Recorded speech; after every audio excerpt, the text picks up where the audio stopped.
Price the Lord. இந்த காலவேளையில அந்த சர்வ வல்லவரை மனதார ஆராதித்து அவருடைய சமூகத்தில் கிருபையும் இரக்கங்களையும் பெற்றுக்கொள்ள வாஞ்சிப்போமா?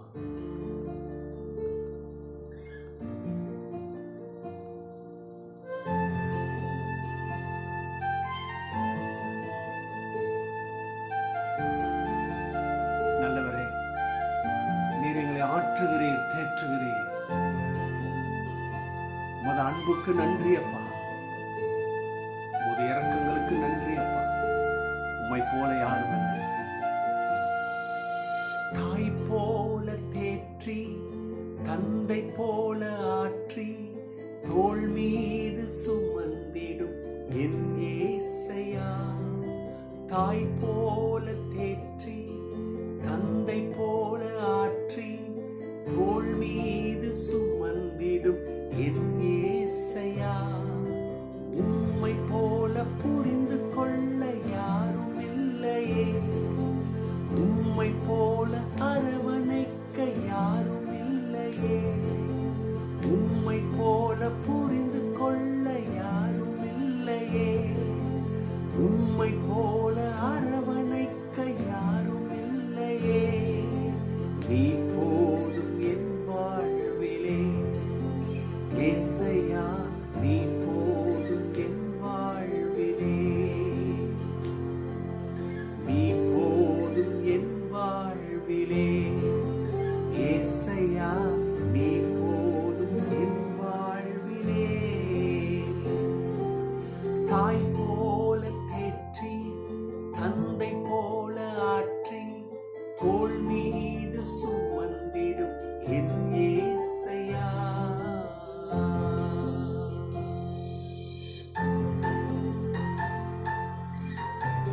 உமது அரவணைப்பு சொல்ல முடியாத அரவணைப்பு.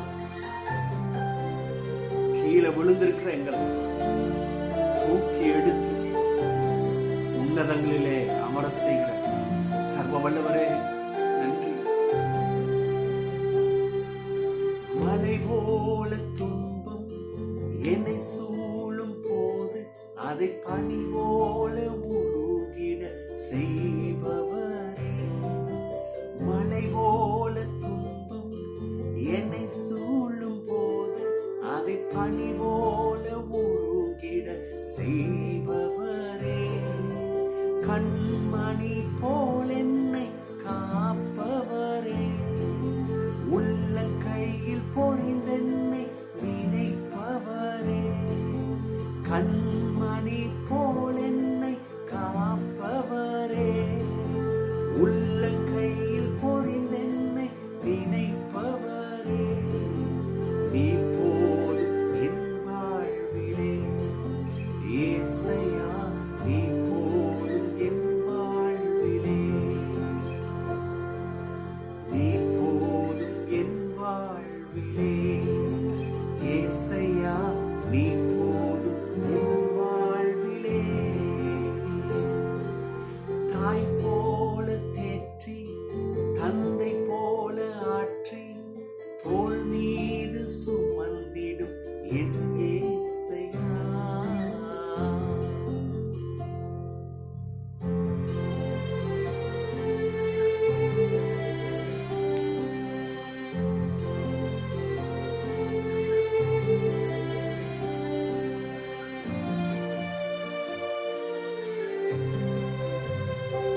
நன்றி தகப்பனே, நன்றி ஐயா. என் பலவீன நேரம் உன் கிருபை எனக்கு போதும்.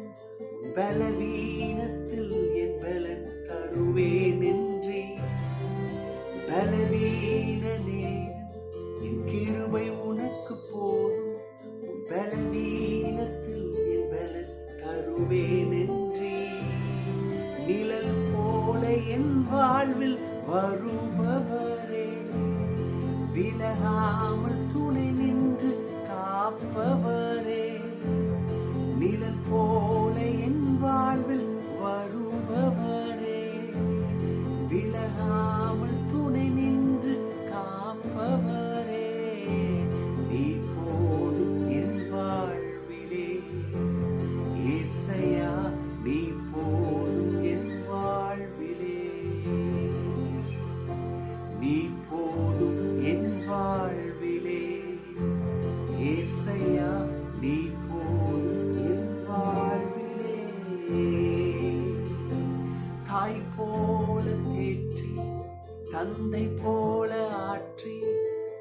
மீது சுமந்திடும் என் ஏசையா. தாய் போல பாசம், தந்தை போல நேசம், ஒரு தோழன் போல புரிந்து கொண்ட என் ஏசையா. உம்மை போல புரிந்து கொண்டதும் யாரும் இல்லை, உம்மை போல அரவணைப்பதும் யாரும் இல்லை, உம்மை போல புரிந்து கொண்டதும் யாரும் இல்லை, உம்மை போல அரவணைப்பதும் யாரும் இல்லை. நீ போதும் என் வாழ்விலே ஏசையா, நீ போதும் என் வாழ்விலே, நீ போதும் என் வாழ்விலே ஏசையா, நீ போதும் என் வாழ்விலே. ஹல்லேலூயா.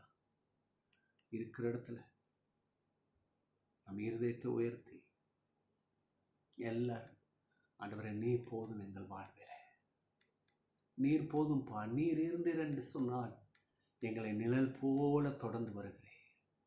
ஓ நன்றி, உமது கிருபைக்கு நன்றி, இரக்கங்களுக்கு நன்றி. எல்லாரும் வாயத்திறந்த இந்த புதிய மாதத்தில் அவருடைய கரம் நம்ம மேல் இருக்கும்.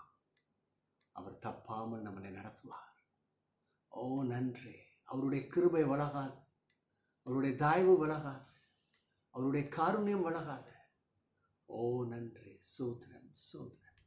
எல்லாரும் இருதயத்தை உயர்த்தி நன்றி அப்பா, உங்கள் கிருபைக்கு உங்கள் இரக்கங்களுக்கு நன்றி என்று சொன்னேன்.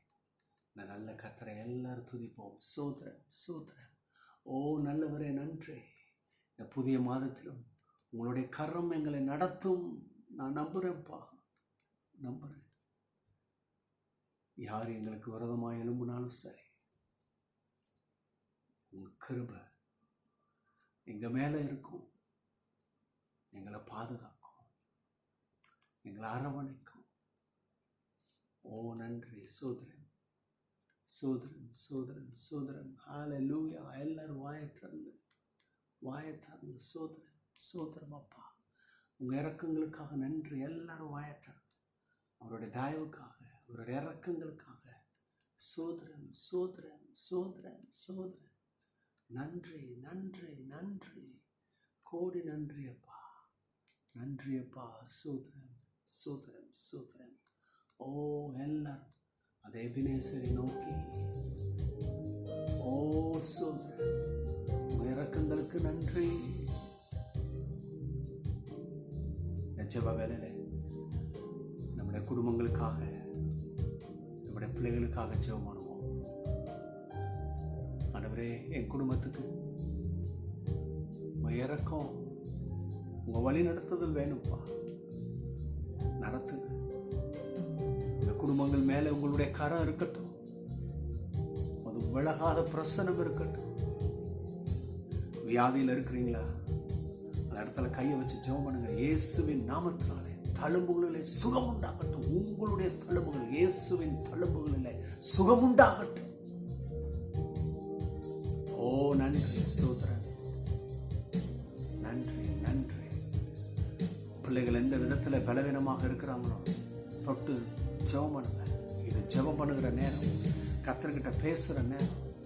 ஓ சோதரன் சோதரன். ஞானத்தில் குறைவுள்ளவர்களா ஜெபம் பண்ணுங்க. இயேசுவே, என் பிள்ளைக்கு ஞானத்தை தாங்க, தெய்வீக ஞானத்தை தாங்க. ஆமென். சோதரன்.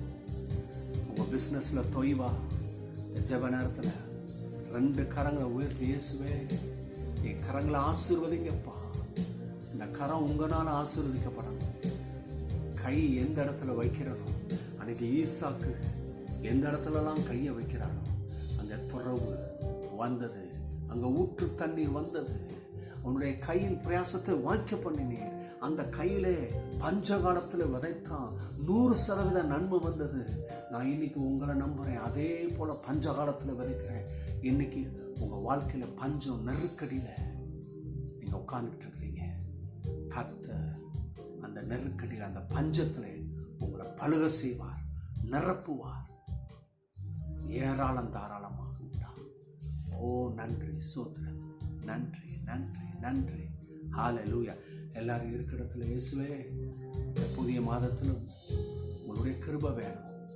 அக்டோபர் மாதத்தில் நடத்துங்க. ஒருவேளை கடந்த மாதத்தில் நிறைய பலவீனம், சோர்வு இல்லையா? கடந்த மாதத்தில் என்னுடைய குடும்ப ஜீவியத்தில் அதிகமாக பலவீனம், சோர்வு, ஹாஸ்பிட்டலுக்கே சென்று கொண்டிருக்கிற ஒரு நிலைமை. ஆனால் இன்னைக்கு தேவ தயவாலே அதை தாண்டி, அந்த மதிலை தாண்டி நிற்கிறோன்னு சொன்னார். அவருடைய கிருபை இறக்கம், அவர் தான் காப்பாற்றினார். அவருடைய வழி நடத்துதல், அவருடைய கிருபை, அவருடைய இறக்கம். இன்னைக்கு அது போல நீங்க தடுமாற்றத்தில் உட்காந்துக்கிட்டு இருக்கிறீங்க. பிரதர், இந்த புதிய மாதம் வந்தாலும் என் வாழ்க்கையில ஒன்றும் இல்லையே, நான் இன்னும் ஆஸ்பத்திரியில் தான் எடுத்துக்கிட்டு இருக்கிறேன், இன்னும் வியாதியில தான் இருக்கிறேன், இன்னும் நஷ்டத்துல தான் இருக்கிறேன், இன்னும் போராட்டத்துல தான் இருக்கிறேன், இன்னைக்கு என்னுடைய வேலைக்கு ஒரு உத்தரவாதம் இல்லை, இன்னைக்கு எனக்கு வேலை கிடைக்கல, இன்னைக்கு என்னுடைய கற்பம் திறக்கப்படலை. கர்த்தர் இறங்குவார் மக்களே. குடும்பங்களுக்குள்ள, அநேக குடும்பங்களுக்குள்ள சண்டை, சச்சரவு, சகோதரர்களுக்குள்ளே, சகோதரிகளுக்குள்ளே போட்டி, பொறாம, சண்டை, மன்னிக்க முடியல. தெய்வமே இறங்குங்கப்பா, தொடுங்கப்பா உங்க பிள்ளைகளை, கிருபை செய்யுங்க. ஹல்லேலூயா. இப்பொழுது ஒரு வார்த்தையில எங்களை பலப்படுத்துங்க இயேசுவின் நாமத்தினாலே. Amen, amen, amen. Hallelujah. Praise the lord. தேவ மக்களே, இன்னைக்கு உங்களை சந்திப்பதில் மிகுந்த சந்தோஷம். கர்த்தர் நமக்கு ஒரு புதிய மாதத்தை கொடுத்திருக்கிறார். ஆச்சரியமா இருக்கு. 2024 பாருங்க, 10வது மாதத்துக்கிட்ட வந்துட்டோம். நான் 2 மாதம் இருக்கு. இந்த 24 முடிச்சுட்டு 25க்குள்ள போகிறோம். எத்தனை பேர் நம்புறீங்க? அவருடைய வழி நடத்துதல் என் குடும்பத்தில் இருப்பதற்கு நன்றி. நான் பயப்பட மாட்டேன், கலங்க மாட்டேன், கர்த்தர் என்னை நித்தமும் நடத்துவார். அப்படி சொல்றவங்க கரங்களை தட்டி ஆமென். தெய்வ மக்களே, கடந்த நாட்களிலே நீங்கள் எனக்காக, என் குடும்பத்துக்காக ஜெபித்தீங்க. உண்மையிலே கடந்த நாட்களில் அதிக பலவீனம், சோர்வு, ஆஸ்பத்திரியில் தான் பாதி நாட்கள் இருக்க வேண்டியதாக இருந்தது. பலவீனத்தில் இருந்தோம். ஆனால் கடவுளுடைய கிருபை மாறல. அதை தாண்டி வர கர்த்தர் கிருபை செய்தார். எங்களுக்காக ஜெபித்த ஒவ்வொருவருக்கும் நன்றி செலுத்துகிறேன். ஆமென். ஊழியக்காரராகிய எங்களை உங்கள் ஜெபத்தில் தாங்கினதுக்கு நன்றி. கண்டிப்பாக கர்த்தர் உங்களையும் உங்கள் குடும்பத்தையும் ஆசீர்வதிப்பார், நடத்துவார். ஆமென். இந்த அக்டோபர் மாதத்துக்காக நன்றி செலுத்துவோம். எத்தனை பேர் நன்றி செலுத்துறீங்க? உள்ளத்திலிருந்து, ஆழத்திலிருந்து இயேசுவே நன்றி என்று சொல்லுங்க. ஆமென், ஆமென். சோத்திரம், சோத்திரம். ஆமென். தேவ மக்களே, தேவ சமூகத்தில் நான் தியானித்து கொண்டிருக்கும் பொழுது, ஏற்கனவே இந்த வசனத்தை நம்ம தியானித்திருக்கிறோம் பல மாதங்களுக்கு முன்பதாக. ஆனால் மீண்டுமாக கர்த்தர் அதே வசனத்தை எனக்கு நினைப்பூட்டினார். நீதிமொழிகள் 23ஆம் அத்தியாயம் 18ஆம் வசனம். நீதிமொழிகள் 23:18. அந்த வசனத்தில் என்ன வருது? நிச்சயமாகவே முடிவுண்டு, உன் நம்பிக்கை வீண் போகாது. Thank you Jesus. நான் வாசிக்கும் போது சோர்ந்து கிடந்த, பலவீனத்தில் இருந்த என் உள்ளம் துள்ளி குதித்தது. ஆமென். ஆவியானவர் இந்த வசனத்துக்கு நேராக என் வழி நடத்தினார். அதை பாரு மகனே, பல காரியங்கள் உன்னை தடுத்து நிறுத்தி கொண்டிருக்கு. அந்த கவலை ஒரு பக்கம் இல்லையா? அந்த ஆவியானவர் தான் அந்த வார்த்தைக்கு நேராக வழி நடத்தினார். பாருங்க, அதை வாசி, அதை பாரு. அதை தியானிக்கும் பொழுது ஆவியானவர் என்னை நிரப்பினார். அநேக காரியங்கள் என் கண்ணு முன்னாடி வந்து நின்னது ஐயா. இந்த காரியங்களும் ஜெயமாக மாறலையே, சூழ்நிலை அப்படியே இருக்குதே. ஜெபித்து கொண்டிருக்கிறோம், ஆத்துமாக்களுக்காக ஜெபித்து கொண்டிருக்கோம். அநேக ஆத்துமாக்கள் இன்னும் சந்திக்க முடியல இல்லையா? ஊழியத்துக்கு தேவையான ஒரு இடம் வேணும். அந்த காரியங்களுக்கு ஒரு அடையாளம் தெரியல இல்லையா? பலவிதமான காரியங்கள், பல இடங்களில் ஊழியங்கள் தடைப்பட்டு கிடக்கு. தொடர்ந்து நடத்த முடியல. சோர்வு, பலவீனம், இதெல்லாம் அப்படியே வந்து நிற்கிது. ஆண்டவரே, நீங்கள் தானப்பா இந்த ஊழியத்துக்கு என்னை கூப்பிட்டீங்க, நீங்கள் தானப்பா என்னை அழைச்சிங்க, நீங்கள் உண்மை உள்ளவர் என்பதை நான் நம்புகிறேன். நீர் ஒரு நாளும் மறக்க மாட்டீர், ஒரு நாளும் கைவிட மாட்டீர், அது தெரியும். ஆனால் என் உள்ளம் ஏங்கிக் கொண்டிருக்கிறதை, எப்பொழுது இந்த காரியத்தை நாங்கள் காணுவோம், எப்பொழுது இந்த ஜெயம் நடக்கும், எப்பொழுது ஒரு மாறுதல் உண்டாகும், எப்பொழுது இந்த காரியங்கள் விருத்தி அடையும், ஊழியத்தில் கனி எப்போ பார்க்க முடியும்? கடந்த நாட்களிலே நான் பார்த்த உண்மை, இந்த ஊழியத்துக்கு ஜெபிக்கிறவங்க குறைஞ்சிட்டாங்க, இந்த ஊழியத்திற்கு வந்து உதவி செய்கிறவங்க குறைஞ்சிட்டாங்க. பல விதங்களில் அங்கங்கே ஜெபம் நடக்கும் பாருங்க, இந்த லைஃப் ஸ்டைல் அது குறைஞ்சிருச்சு. அப்படிப்பட்ட சோர்வு என்னுடைய வாழ்க்கையில். ஆண்டவரே, நீங்கள் தானேப்பா என்னை அழைச்சிங்க, நீங்கள் தானே என்னை கூப்பிட்டீங்க, வா, நீங்கள் உண்மை உள்ளவர் அல்லவா. ஆனால் ஏன் இன்னைக்கு காரியங்கள் இப்படி இருக்குது? முன்னேற்றத்தை பார்க்க முடியல, ஜெயத்தை பார்க்க முடியல, அறுவடையை பார்க்க முடியல. ஊழியங்கள் அநேக இடத்துல அப்படி நின்று போய் கிடக்கிறதே. கர்த்தர் சொன்னார், அதுக்காக இந்த வசனம் உனக்கு மாத்திரமல்ல, இதே போல அநேக குடும்பங்கள் பலவித தடைகளிலே உட்கார்ந்து கொண்டிருக்கிறாங்க, பலவித நெருக்கங்கள் இருக்கிறாங்க. அப்படியே ஒரு மலை போல துன்பம் அவங்கள சூழ்ந்திருக்கு. இந்த பாடல் பாடணும் பார்த்தீங்களா, மலை போல துன்பம், அது பனி போல கரையும். நான் சொல்கிறேன், இது நான் சொல்லலை, ஆவியானவர் சொல்கிறார். அதுக்கு தான் இந்த பாடல் எடுக்க சொன்னார், அதுக்கு தான் இந்த வார்த்தையை கொடுத்தார். கர்த்தர் சொன்னார், அநேகருடைய வாழ்க்கையில் அப்படி மலை போல துன்பம் தடுத்து நிற்குது. வேலையில் துன்பம், அவங்களுடைய தொழிலில், குடும்ப ஜீவியத்தில் பலவிதமான பற்றாக்குறை, புதிய புதிய பிரச்சனை, கசப்பு. அதனால் அவங்க ஊழியத்தில் செய்ய முடியல. பலவிதமான அழுத்தம், வேலையில் பலவிதமான அழுத்தம், குடும்பங்கள் அநேக தொல்லைகள், கஷ்டங்கள், வியாதிகள், பண இழப்பு. இதனால தான்ப்பா விசுவாசிகள் உனக்கு ஜெபம் பண்ணவும் முடியல, உனக்கு வாலண்டியராக வந்து உதவி செய்ய முடியல. கர்த்தர் சொன்னார், நிச்சயமாகவே முடிவுண்டு, உன் வாழ்க்கைக்கும் ஒரு முடிவுண்டு. உன்னுடைய சபையில் இருக்கிற, உன் ஊழியத்தில் இணைஞ்சிருக்கிற குடும்பங்களுக்கு முடிவுண்டு. கரங்களை தட்டி கர்த்தருக்கு நன்றி செலுத்தும். திரும்பியும் சொல்கிறேன், உங்களை எல்லாத்துக்கும் ஒரு வசனத்தை அனுப்பி வைப்போம், அப்போ தான் கொஞ்சம் நல்லா இருக்கும். எல்லாரும் பேசுகிற மாதிரி மாதம் ஒரு வசனத்தை எடுத்து சொல்லி வைக்கணுமே. இன்னும் இந்த பாஸ்டர் இன்னும் ஒன்றுமே போடலையா? இல்லை, தேவ சமூகத்தில் இருந்து இந்த வசனத்தை எடுத்து வந்திருக்கிறேன். எல்லாரும் போல நான் அனுப்பவில்லை, ஒரு நோக்கத்தோடு கர்த்தருடைய சமூகத்தில் விசுவாசிகளுக்காக கேட்டு வாங்கின வார்த்தை. அவர் சொல்கிறாரு, நிச்சயமாகவே முடிவுண்டு. இன்னைக்கு பல விதத்தில் நீங்கள் போராடிக்கிட்டு இருக்கலாம், கண்ணீர் சிந்தித்து கொண்டிருக்கலாம். ஆனால் கர்த்தர் சொல்கிறாரு, உனக்கு ஒரு முடிவு உண்டு. அது என்ன முடிவு? எப்படிப்பட்ட முடிவு? அவ்வளோதான், கதை இதோட முடியுதா? இனி வேலை கிடைக்காதா? இனி குழந்தை செல்வம் இருக்காதா?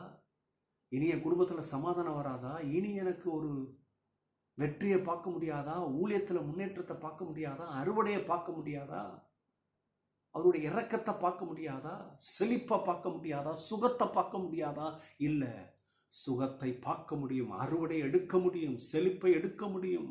அப்படிப்பட்ட முடிவு உண்டுதான் கர்த்தர் சொல்கிறார். தோல்வியின் முடிவல்ல, இது வெற்றியின் முடிவு. இந்த 24 சில காரியங்கள்னா நடக்கும்னு எதிர்பார்த்தேன், இதுவரை தோண்டலை, இதுவரை நடக்கலை. 10 மாதம் போயிட்டு 10 மாதத்துக்கு வந்துட்டோம், இன்னும் 2 மாதம் இருக்கு. அந்த வாங்கின வாக்கு தத்தத்தில் ஏதாவது ஒன்றாவது நடக்குமா? கர்த்தர் சொல்றார், நீ எத்தனை வாக்கு தத்தத்துக்கு சொந்தக்காரனோ அத்தனை வாக்கு தத்தத்துக்கும் நிச்சயமாக முடிவுண்டு. கரங்களை தட்டி ஆவில நிரம்பி ஷல்லா பூகா தூனா புஷல்லா பாத்தர புஷகு ஓஷகா தீமாகா தர மொல்லகஷ்டா. கர்த்தர் சொல்றாரு, உன் நம்பிக்கை வீண் போகாது. நம்பிக்கை வீண் போகாதா?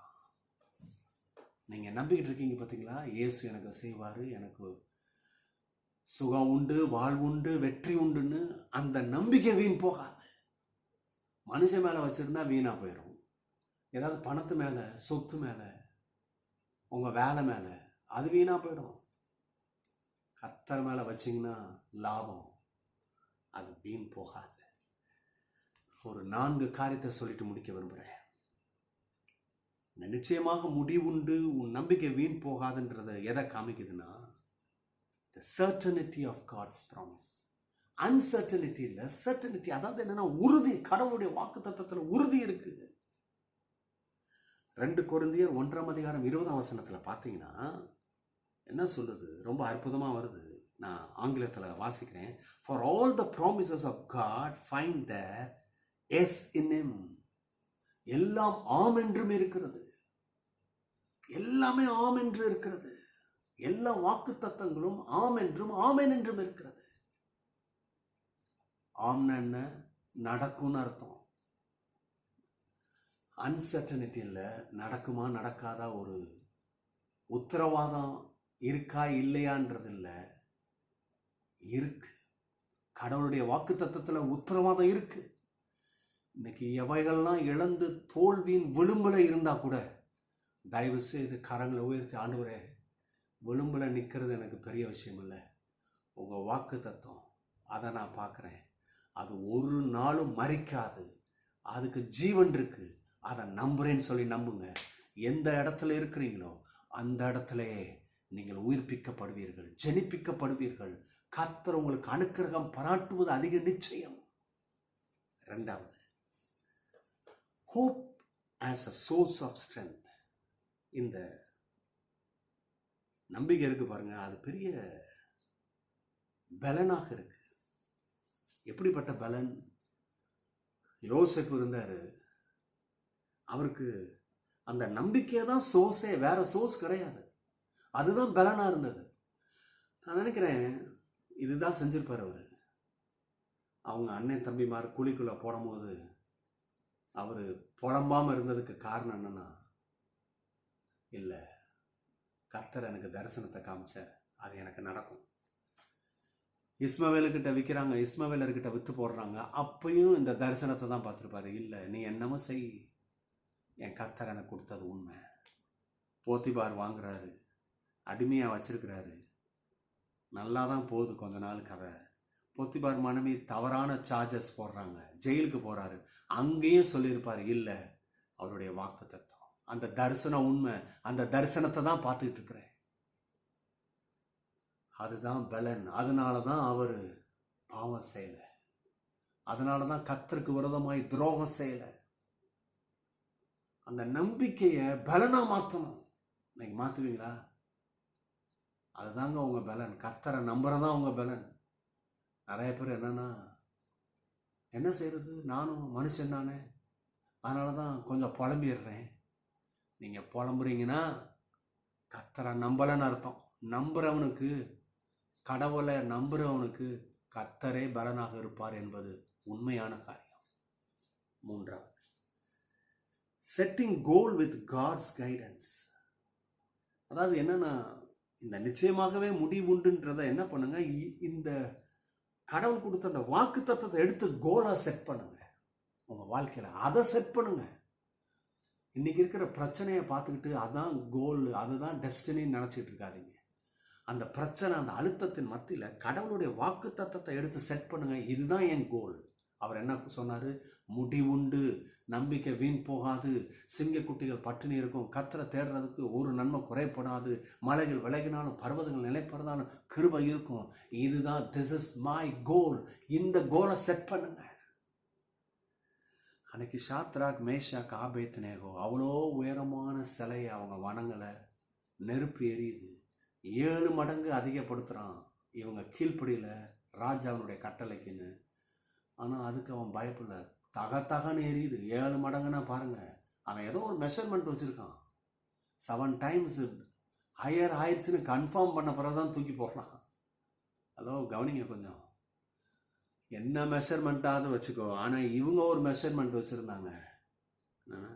அவர் எங்களுக்கு வாக்கு கொடுத்தவர், எங்களை அந்த எந்த நோக்கத்துக்கு இந்த தேசத்தில் கொண்டு வந்தாரோ அந்த நோக்கம் நிறைவேறும். அவரால் கூடாத காரியம் இல்லை.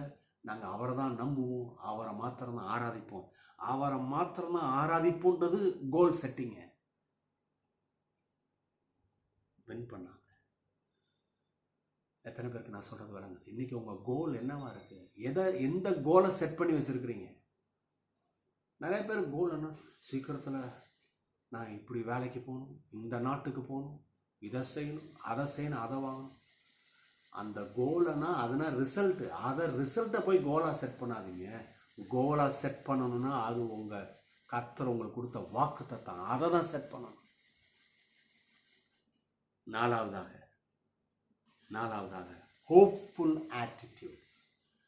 இந்த நிச்சயமாக முடிவுண்டு உன் நம்பிக்கை வீண் போகாதுன்றது இது எப்படி விசுவாசி எடுத்துக்கணும்னா ஆட்டிடியூடே மாற்றணும். ஹோப்ஃபுல் ஆட்டிடியூடு இல்லையா? எப்படி ஆட்டிடியூட்னா, என் கர்த்தர் எனக்கு செய்வார், என்னை கைவிட மாட்டார், யார் விலகினாலும் சரி, யார் என் கூட இல்லாமல் போனாலும் சரி, எப்படிப்பட்ட சூழ்நிலை வந்தாலும் சரி, அவர் என் கூட இருப்பார். இந்த ஆட்டிடியூடு. ஒருவேளை காரியம் இன்னும் நடக்கலைனாலும் வாயை திறந்து சொல்லுங்கள். பல ஆண்டுகளுக்கு முன்பதாக, கிட்டத்தட்ட 8 ஆண்டுகளுக்கு முன்பதாக, அதுக்கு முன்பதாகவே திருமணமாகி 3 ஆண்டுகள் கடந்து ஓடிவிட்டது. அப்போ நாங்கள் பாருங்கள், குழந்தை செல்வத்துக்காக காத்துக்கிட்டு இருந்தோம். 3 ஆண்டு, 4வது ஆண்டு ஆயிடுச்சு. எல்லோரும் கேட்பாங்க பார்க்குறவங்கண்ணா. அந்த நேரம் கேட்கும் போது அப்படி சிரிப்போம், ஆனால் உள்ள வேதனை குத்தும் பாருங்கள். என்ன இன்னும் குழந்தை இல்லையா, நான் ஆயிடுச்சுல, எதுவும் ட்ரீட்மெண்ட் போல, இம்மிடியட்டாக கேட்பாங்க, ட்ரீட்மெண்ட் எதுவும் போலையா? நிறைய பேர் அட்வைஸ் சொல்லுவாங்க, கரெக்டாக தான் சொல்லுவாங்க.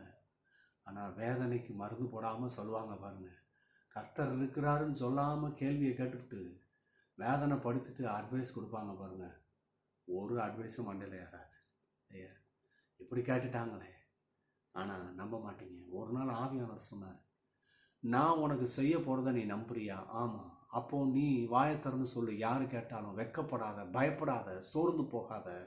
அதை குறித்து என்ன இப்படி கேட்குறாங்களேன்னு அதுக்கு பதில் வராது. நீ உட்காந்து யோசிச்சுட்டு கவலைப்பட்டுக்கிட்டு இருந்தால் பதில் வராது. நீ என்ன சொல்லுனா, ஆன் த வே, என்னுடைய ஆசீர்வாதங்கள் வந்து கொண்டிருக்கிறது என்று சொல். அப்படியே சொன்னேன்.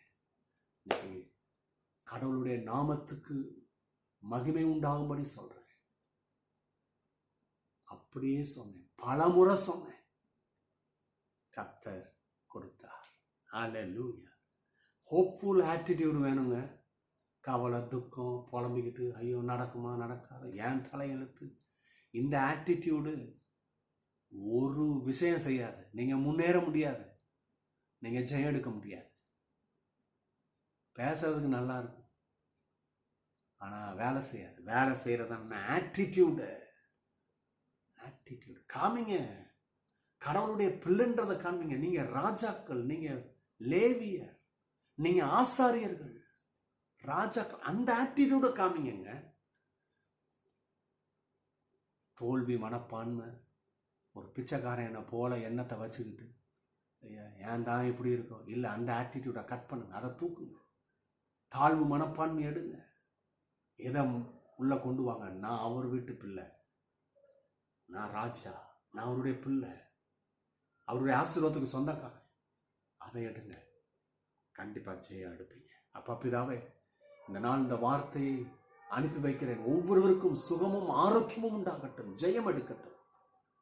இந்த மாதம் அவர்களும் அவர்கள் பிள்ளைகளும் குடும்பங்களும் தேவனை இந்த வார்த்தை நிமித்தம் பாதுகாப்பும் ஜெயத்தையும் பெற்று உங்களுக்கு சாட்சியாக ஜெபிக்கட்டும். இயேசுவின் நாமத்தினாலே ஜெபிக்கிறேன் நல்ல பிதாவே, ஆமென். God bless you. Bye bye.